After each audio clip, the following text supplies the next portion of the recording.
Que existem vários empreendedores que acabam não empreendendo porque tem medo, e o medo acaba às vezes travando a pessoa. Você já sentiu medo? E se sim, como que você fazia para superar o medo? Medo e insegurança são intrínsecos do ser humano, é natural. A gente tem medo quando está numa altura e olha para baixo e tem sensação de frio na espinha. A gente tem medo quando a gente vai enfrentar um projeto e a gente não sabe o que pode acontecer. A insegurança é natural. É super natural. Para entrar em coisa nova, sair da zona de conforto, todos esses aspectos e todas essas situações geram medo e insegurança. Quem disser, mas pode ser o Warren Buffett, pode ser o Steve Jobs, pode ser o Bill Gates, você, eu, qualquer um que está nos vendo agora, disser que nunca teve insegurança ou medo em alguma situação, agora, como você vai enfrentar o seu medo? A coragem foi definida entre as 500 maiores empresas do mundo como um dos itens mais importantes no sucesso delas. A coragem de investir, a coragem de acreditar, a coragem de enfrentar as crises, a coragem de ter criatividade, de não desistir nunca, de ter essa determinação. Tudo isso faz parte, vamos dizer assim, da definição do sucesso. Então, sim, tive medo várias vezes, sim, já tive insegurança, mas eu consegui largamente superar isso fazendo as coisas acontecerem. E não deixando de fazer, e errando, e tropeçando e levantando, e tropeçando e levantando. O bom executivo, o bom empresário acerta mais do que erra, mas vai errar também. Nós sabemos que tem até aquele termo em inglês que diz assim, no pain, no gain. E eu queria saber, nessa linha, se você precisou abrir mão de algumas coisas na sua vida para poder chegar onde você chegou, seja na área dos negócios ou familiar. A gente sempre tem que abrir mão de alguma coisa, porque nunca tudo corre para o mesmo lado ao mesmo tempo. A vida é uma série de compensações. Eu chamo de como se fosse uma maré, ela vai e ela volta, fluxos e refluxos. Nada está ruim o tempo todo, nada está bom o tempo todo. Nada vai funcionar como você sempre imaginou, mas também nada não vai. Então assim, tudo vai ter uma compensação. A questão é você conseguir administrar isso de um jeito em que a coisa boa seja em maior número do que a coisa ruim, né?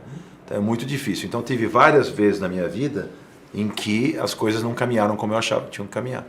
Então cabe a você ter o talento de saber, primeiro, jogar para lucros e perdas os problemas que você vai enfrentar, e você vê que está indo mal, saber sair fora disso, saber corrigir rota quando preciso. Isso é uma coisa da gestão fundamental. A correção de rota, a empresa está caminhando para o abismo, você tem que tirá-la do abismo. O negócio não está indo bem, você tem que identificar os problemas, resolver os problemas e sair do problema. É uma coisa séria, não é brincadeira, não é fácil. Mas todos nós enfrentamos isso o tempo todo. Trabalhar é resolver problemas, a vida toda. Viver é resolver problemas. Então, abrir mão do quê? Abrir mão de vida familiar, abrir mão de tempo livre, abrir mão de lazer, abrir mão de uma série de coisas quando você está focado na construção daquela história. Isso aí vai vir depois, mas sempre com equilíbrio, porque uma vida sem... O que seria das férias se não tivesse trabalho? O que seria o trabalho se não tivesse férias? Se eu ficar só trabalhando e não tiver, a minha mente também vai se cansar e a minha produtividade vai cair. Eu preciso ter também o momento do lazer, o momento do descanso, o momento da família, senão nada vai funcionar. Então este equilíbrio que a pessoa tem que buscar. Mas a gente abre mão de muitas coisas em prol de outras. Isso é um fenômeno que atinge a todos. E você até comentou lá no evento que você participou que o seu primeiro casamento, seus filhos mais velhos acabaram sentindo um pouco mais. Mas, sem dúvida. Que você estava ali naquele momento de ascensão empresarial e você comentou que você saía, eles estavam dormindo e você chegava e eles já estavam dormindo. Eu sempre fiz o possível para estar muito próximo deles e compensá-los, né? Mas, sem dúvida nenhuma, a qualidade de relacionamento em termos pelo menos de tempo passado ao lado das crianças, hoje, com as minhas duas filhas menores, é muito maior do que na época. Hoje eu posso me dar o luxo de buscá-la na escola, levar no dentista, fazer coisa que eu não podia fazer, as mães tinham que fazer.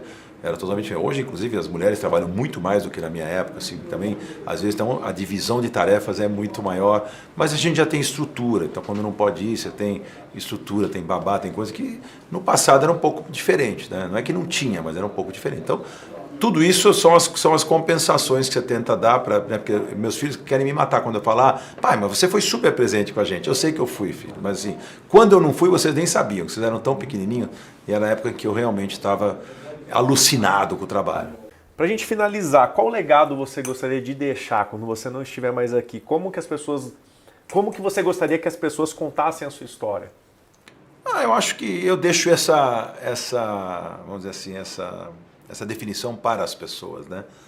Mas quem me conheceu, quem esteve próximo, eu acho que viu, né, a forma que eu agi, a forma que eu conduzia a minha vida, a forma que eu conduzia meus negócios, a minha família.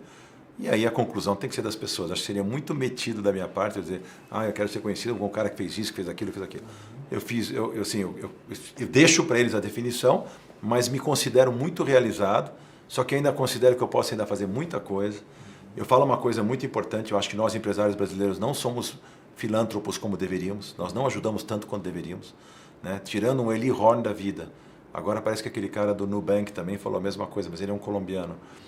Não é nem brasileiro, mas assim, de querer doar boa parte do patrimônio em vida do que eles fizeram. O Eli já está doando 60% do que ele ganhou na vida. Nenhum brasileiro chega nisso, entendeu? Acho que nós empresários, nós estamos dando 5 ou 10% do que nós temos, é muito. Eu acho pouco. É muito que eu digo, mas é pouco do que nós podíamos estar fazendo. Podíamos fazer muito mais. Eu me incluo nessa história, né? Quando tem um evento beneficente, a gente vai lá e ajuda, tal, mas a gente dedica pouco tempo para ajudar outros. Em um país com a desigualdade social que nós temos, precisaria muito mais de ajuda dos empresários do que nós estamos fazendo, na minha opinião. Eu tenho tentado fazer, só que eu não faço coisas na luz do dia, não quero ficar mostrando as coisas que eu faço. Eu gosto de fazer as coisas e ajudar quem eu posso, como eu posso, da forma que eu acho que correta, que é a forma quietinha. Não precisa alardear esse tipo de coisa para achar que buscar holofote por causa disso.